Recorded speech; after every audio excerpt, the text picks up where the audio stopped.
ایک دفعہ امام اعظم کا ایک دہریہ کے ساتھ مناظرہ ہوا۔ وہ دہریہ خدائی کا منکر تھا۔ مقررہ وقت پر سب لوگ مقررہ جگہ پر پہنچ گئے، مگر کافی انتظار کے بعد بھی امام صاحب نہ پہنچے۔ کافی وقت کے بعد جب امام صاحب پہنچے تو دہریہ نے پوچھا، یا حضرت، کیا وجہ ہے کہ آپ اتنا دیر سے پہنچے؟ حالانکہ اس سے پہلے کبھی بھی آپ نے وعدہ خلافی نہیں کی تھی۔ کیا آپ مجھ سے خائف ہونے کی وجہ سے تو نہیں آنا چاہتے تھے؟ آپ نے نہایت تحمل سے اس کی بات سنی اور کہا کہ ایسا کچھ بھی نہیں ہے۔ یہاں آنے کے لیے مناسب وقت سے گھر سے نکلا تھا، مگر راستے میں ایک ایسا واقعہ ہوا کہ میں حیرت زدہ ہو کر وہیں کھڑا ماجرا دیکھتا رہا۔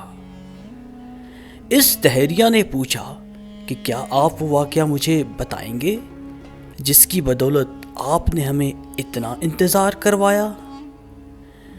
آپ نے کہا، جب میں یہاں آنے کے لیے نکل رہا تھا تو راستے میں ایک جنگل پڑتا ہے۔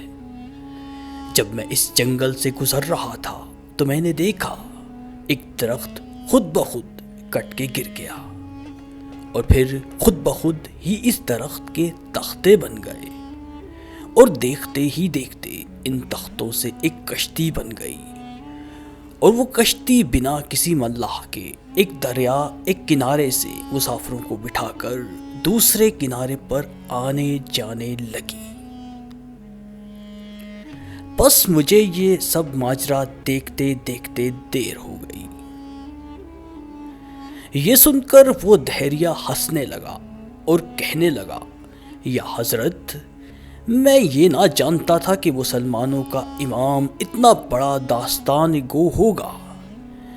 بھلا یہ کیسے ہو سکتا ہے؟ ایسا تو بالکل ممکن ہی نہیں۔